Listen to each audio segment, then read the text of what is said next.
Hey, what's up, everyone? This is Drew Davis, and I want to welcome you to Learn How to See Better. It's the only podcast out there that'll actually improve your vision the longer you listen. I want to take a moment to thank you for joining me today, and I've got some great information lined up for you. So relax and tune in, because we're about to begin.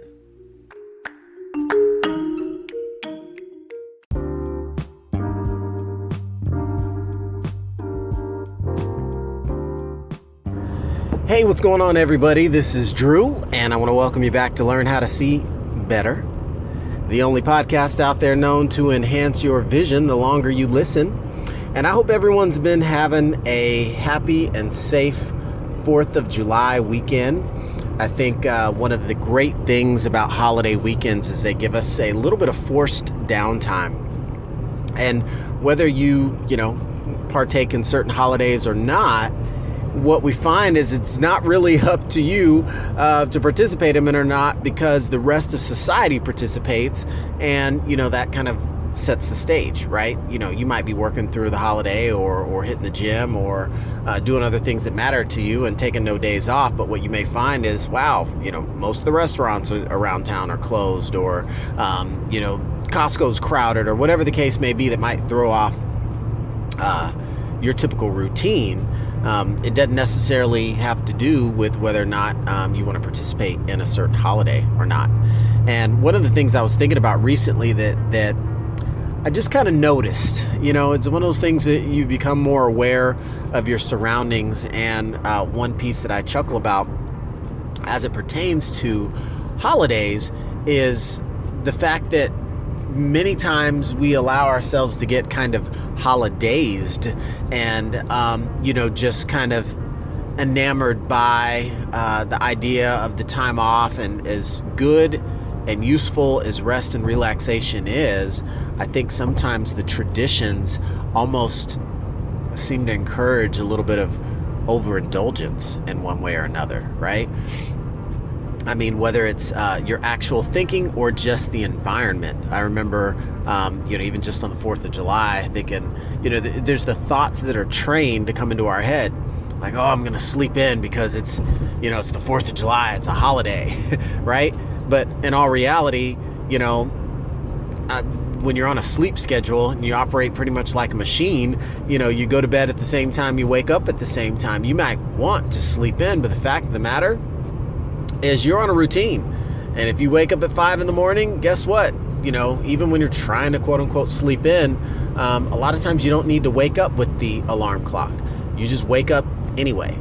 And so when it comes to, the routine and the strength that's in the routine, your routine doesn't really necessarily need to follow a holiday, right? And I remember thinking, gosh, it's Thursday. I usually hit the gym. Is the gym even open, right?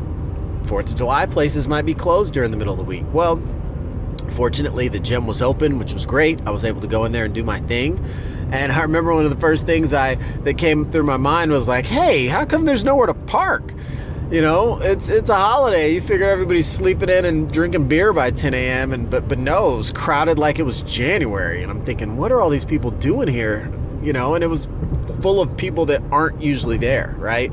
It's like when you hear people joke about, church attendees, they call them CMEs. If you haven't heard that before, it stands for Christmas, Mother's Day, and Easter. And it's referring to the category of people that only attend church services on those 3 holidays. It's like, those are the times you got to go to church: Christmas, Mother's Day, and Easter. And so I felt like this was one of those kind of, it's like, all right, it's just Thursday. Why is everybody in the gym? And it's like, okay, people have the day off. And my first thought was like, that's great. People are taking their time off and saying, hey, I'm going to use this and invest it into myself. But, the unfortunate part that I saw that just kind of stole all the credit that I wanted to give all these strangers was that you get in there and you're going in there and you're doing your routine. And it was a lot of extra bodies in the gym, but it wasn't a lot of extra sweat. It wasn't a lot of extra work. It was just bodies standing around taking up space, and I kind of thought, like, why bother? What are you doing here? Are we just trying to rent space on our credit card? Meaning a figure of speech, meaning like, all right, I worked out for 30 minutes at the gym so I can drink beer and eat potato chips all day, because as I was, looking for my workout partner and I, we were looking for the equipment to go and get down to business, it's just like, hey, we got to reconfigure our whole routine today. And it's like, okay, all right, do we just wait for someone to finish using the machine or the weights? It's like, no, we're just going to walk around and work around it. Because there was a lot of people just in the gym hanging out for social hour. And it was just kind of like, my goodness, what are you really here for? If it's not in your routine to work out, that's fine, but go and like actually do something while you're there, because otherwise you're not going to get what you really came to get. If you came to get a workout to, kind of negate the bad eating and drinking and damage you're going to do to your body in advance, and actually do the work that does the negating. So it was one of those things where it was just an observation I made, and I guess kudos to them that they made it out. They could have chose to not, but if you're going to go to the gym, go to the gym, and do what you need to do, get done and get out of there. But the key thing about tradition and how it can lull us in and lure us in to just a lackadaisical approach to our definiteness and our decision making is, just the fact that it's the holiday, and the traditions are generally set around social settings, which is good. But it's like, okay, in those social settings, for a lot of people, there's pressure to drink. Like, hey, why aren't you drinking? We're at the party, we're being social, right? And so does that mean if we drink that we need to drink more or drink extra just because it's tradition? Sounds funny because I'm referencing alcohol, but who here remembers Thanksgiving? Your last Thanksgiving, your last 3 Thanksgivings. How many times by 8 o'clock did your stomach hurt because you overate? It's Thanksgiving. So it's like, do we really give ourselves a pass to just overindulge and just be complete gluttons? Who do you point the finger at? It ain't the turkey's fault. But you know what? I think it's tradition's fault. I myself would be the first one to raise my hand and say, you know what? I've fallen victim to that many times on Thanksgiving. It's like, you have a pass to be a glutton. And as much as food is one of the joys and pleasures of life that we all get to enjoy, I think there's a certain responsibility that we have to fuel ourselves and to consume properly. The same way you can get overindulgence to alcohol, make your tummy feel upset. Same thing from overindulgence to food, right? And I think that traditionally we might not regularly behave that way. Eat until it hurts. That's not generally how everybody does every meal. I mean, there are people that do that. That in and of itself is a habit for some, right? Eating until you're stuffed. I used to struggle with that a little bit. I had a big appetite, and when you're active, you feel like you're justified. Well, I go to the gym so I can eat all I want and never gain a pound. But the fact of the matter is, when you're just not in control of your own behavior, and that's the bigger thing. How much in control of yourself do you remain, even on holidays? So do you overeat? Do you overdrink? I mean, it's statistically known that there are going to be a large number of DUIs and even deaths on the road during the holidays. 4th of July, it's terrible. It's a statistic. I-10, I-8, I live out west in Arizona, going to California. X number of people will die. And it's a pretty morbid, unfortunate thought, but it's the fact of the matter because of tradition. That's kind of scary to think. You look at, even on a social level, right? And in society. In some neighborhoods, most people don't realize this, but more murders and gun-related crimes happen on the 4th of July than any other holiday. Why? Because they're getting it popping. Think about it. If everybody's firing off bottle caps and whatever, firecrackers and black cats and M80s and everything else you can think of, guess what? A little 22, 38, 45 making the neighborhood a little bit hotter is not going to really be noticed. So I think that's one of those things that we have to be aware of, is that the idea that a change in our behavior or a change in the way that we operate that completely deviates from what we might ordinarily do just because it's a certain holiday is a little bit ridiculous to me. And it's unfortunate because I for so long and for so many years have been, just ho-hum, go along with the crowd. And Thanksgiving, we overindulge, we overeat. Christmas, you overeat, you overdrink. New Year's, right? I mean, you pick a holiday and it's almost like an excuse for everybody to just completely let their hair down and not just be a little bit more lax, but in some instances, like completely wreck everything that you've been working for. And I think that's very unfortunate. And we just need to be aware of the power of traditions. If you operate your life one way every other day, and then on a holiday, you just go completely crazy, we really got to give some thought to how well that's actually serving you in your life. And is that something that's enhancing your world or detracting from your world? Because if you want to run the numbers real quick, there's a holiday every month. There's something to celebrate every single month. And you want to throw in weekends. There's 52 weeks in a year. There's 2 days per weekend. That's 104 days by my math.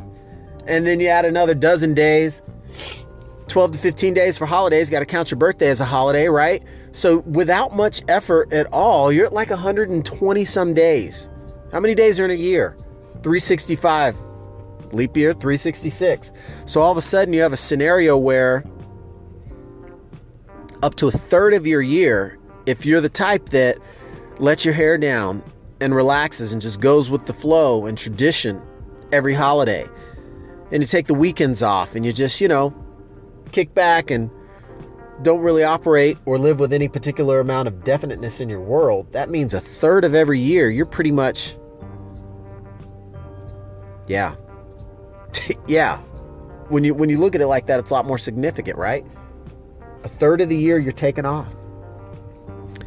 If a third of the year that you're taking off, what does that look like over a 10-year time frame, right? A 9-year time frame. You took 3 years off for tradition, for the weekend.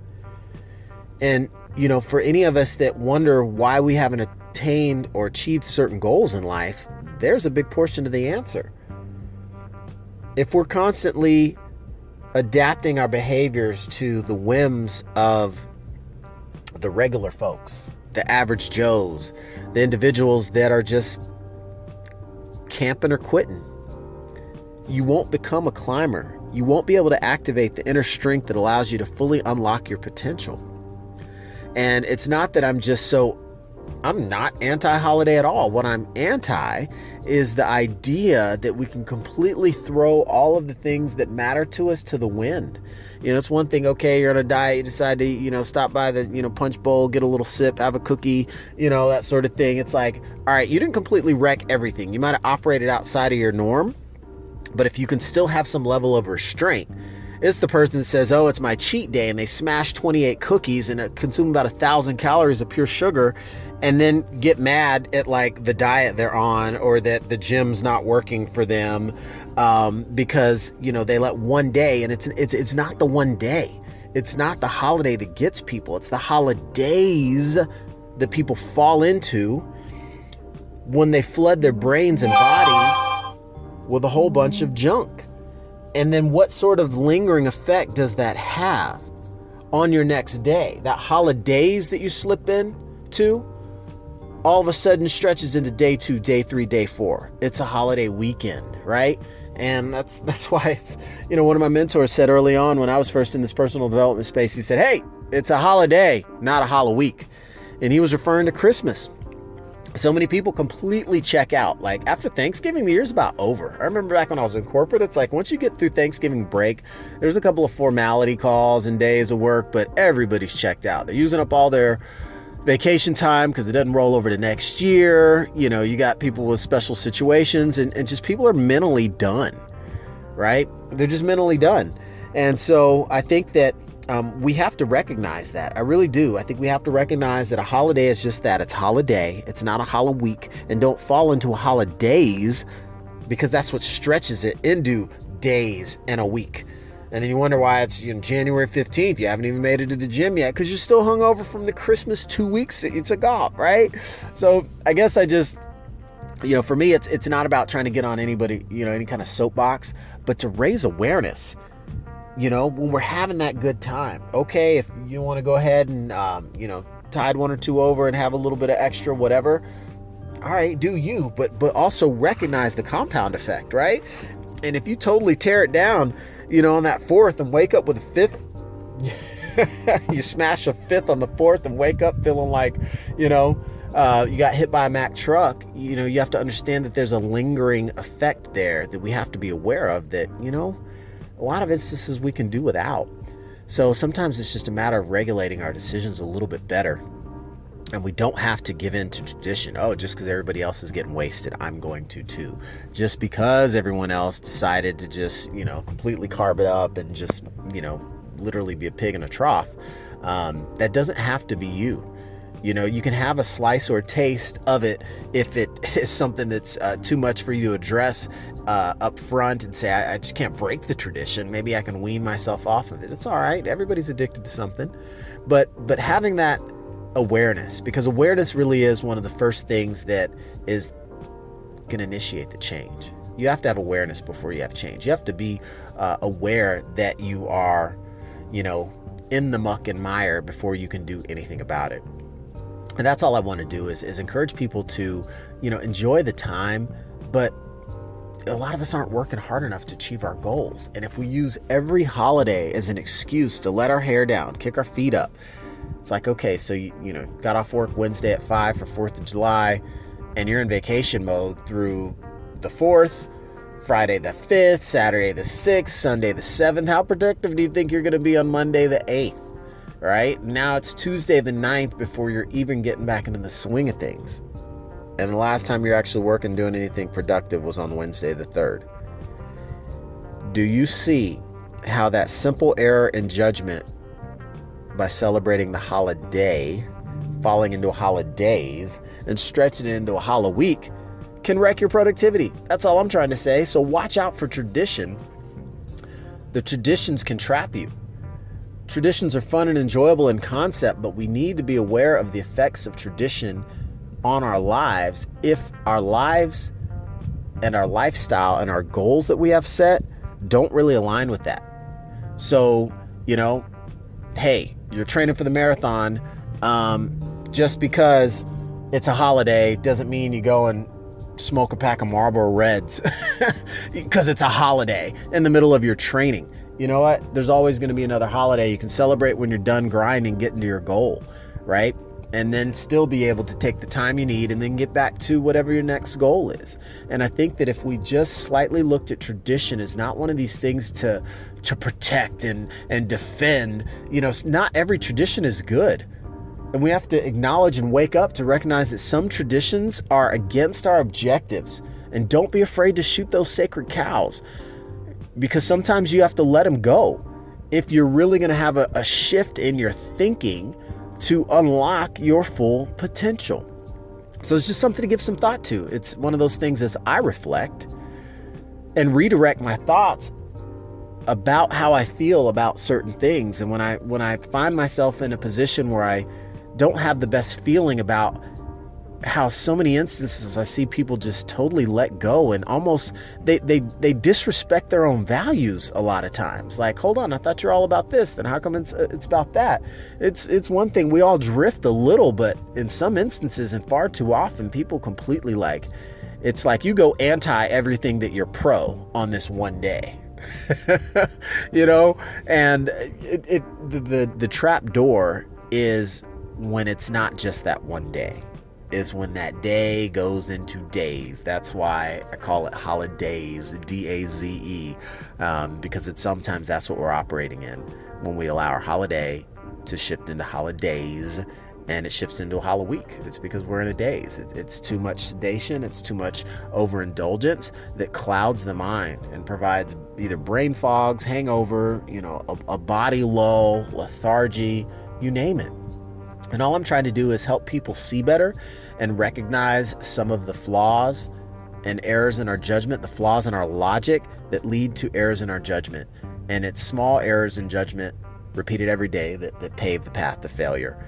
And a little bit better decisions every day, repeated over a course of time, really shows the power of the compound effect, and it will serve you. And so I'm just that powerful, positive beacon of light trying to shine through some of the clutter and the haze in your holidays if I'm talking to you, but also want to be uplifting, motivational, and supporting because you know what? Okay, maybe it took a few days off and you're finally ready to get back into the saddle. Well, get back with a renewed fervor and go get it. Go get it. You owe it to yourself. To be the most successful you just won't happen taking a third of the year off every holiday, every weekend. We do have to keep balance in our lives, but we also need to recognize that when it's time to grind, we got to grind. And sometimes you got to find the time.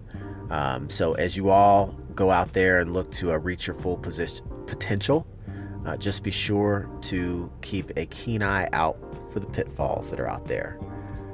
Got to outwit the devil and outrun the devil too. So for those of you this struck a chord with, congratulations. I'm glad I hit a sweet spot, and I hope this helps you to make some improvements in your world that you will be proud of. And for those of you this doesn't apply, hey, tag a friend that might have had a little bit one too many of this or that or the other, and maybe this will strike a chord with them and light up some signals in their brain to force them to start looking at things in a whole new way. So until next time, everybody, I want to thank you for tuning in, and I'll catch you in the next episode. See ya. The podcast you just heard was made using Anchor. Ever thought about making your own podcast? Anchor makes it really easy for anyone to get started. It's a one-stop shop for recording, hosting, and distributing podcasts. Best of all, it's 100% free. Sign up now at anchor.fm/new. That's anchor.fm/new to get started.